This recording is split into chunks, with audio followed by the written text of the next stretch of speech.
एक राजा था। वह बहुत ही न्यायप्रिय, प्रजा को प्रेम करने वाला एवं धार्मिक स्वभाव का था।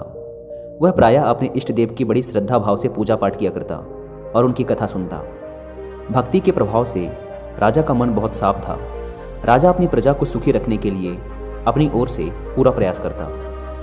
एक दिन इष्ट देव ने प्रसन्न होकर उसे दर्शन दिए तथा कहा, राजन, हम आपकी भक्ति व कर्म से बहुत प्रसन्न हैं। बताओ, तुम्हारी क्या इच्छा है? हम उसे अवश्य पूरा करेंगे। प्रजा को चाहने वाला राजा बोला, भगवान, मेरे पास आपका दिया हुआ सब कुछ है। आपकी कृपा से राज्य में सब प्रकार की सुख शांति है। राजा अपनी प्रजा से बड़ा प्रेम करता था। वह उसके हित के बारे में हमेशा सोचता रहता था। इसलिए वह कुछ सोचकर बोला, फिर भी मेरी एक इच्छा है कि जैसे आपने मुझे दर्शन देकर धन्य किया, वैसे ही मेरी सारी प्रजा को भी दर्शन दीजिए। यह तो संभव नहीं है, भगवान ने राजा को समझाया। परंतु प्रजा को चाहने वाला राजा भगवान से जिद करने लगा। आखिर भगवान को अपने साधक के सामने झुकना पड़ा और वे बोले, ठीक है, कल अपनी सारी प्रजा को उस पहाड़ी के पास लाना। मैं पहाड़ी के ऊपर से दर्शन दूंगा। राजा अत्यंत प्रसन्न हुआ और भगवान को धन्यवाद दिया। अगले दिन सारे नगर में ढिढोरा पिटवा दिया गया कि कल सभी पहाड़ के नीचे मेरे साथ पहुँचे, वहाँ भगवान आप सबको दर्शन देंगे।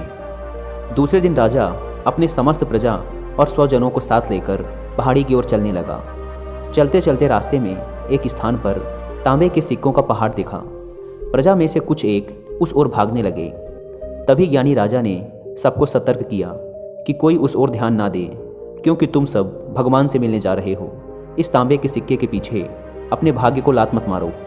परंतु लोभ लालच में वशीभूत कुछ एक प्रजा तांबे के सिक्कों वाली पहाड़ी की ओर भाग गई और सिक्कों की गठरी बनाकर अपने घर की ओर चलने लगे। वे मन ही मन सोच रहे थे, पहले ये सिक्के को समेट लें, भगवान से तो फिर कभी मिल लेंगे।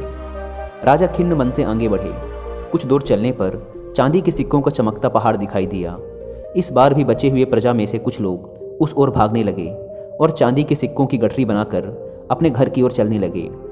उनके मन में विचार चल रहा था कि ऐसा मौका बार बार नहीं मिलता। चांदी के इतने सारे सिक्के फिर मिले ना मिले, भगवान तो फिर कभी मिल जाएंगे। इसी प्रकार कुछ दूर और चलने पर सोने के सिक्कों का पहाड़ नजर आया। अब तो प्रजाजनों में बचे हुए सारे लोग तथा राजा के स्वजन भी उस ओर भागने लगे। वे भी दूसरों की तरह सिक्कों की गठरी लाद कर अपने अपने घरों की ओर चल दिए। अब तो केवल राजा और रानी ही शेष रह गए थे। राजा रानी से कहने लगे, देखो कितने लोभी हैं ये लोग, भगवान से मिलने का महत्व नहीं जानते हैं। भगवान के सामने सारी दुनिया की दौलत क्या चीज़ है। सही बात है। रानी ने राजा की बात का समर्थन किया और वह आगे बढ़ने लगे। कुछ दूर चलने पर राजा और रानी ने देखा कि सप्तरंगी आभा बिखेरता हीरों का पहाड़ है। अब तो रानी से रहा नहीं गया। हीरों के आकर्षण से वह भी दौड़ पड़ी और हीरों की गठरी बनाने लगी। फिर भी उसका मन नहीं भरा तो साड़ी के पल्लू में भी बांधने लगी।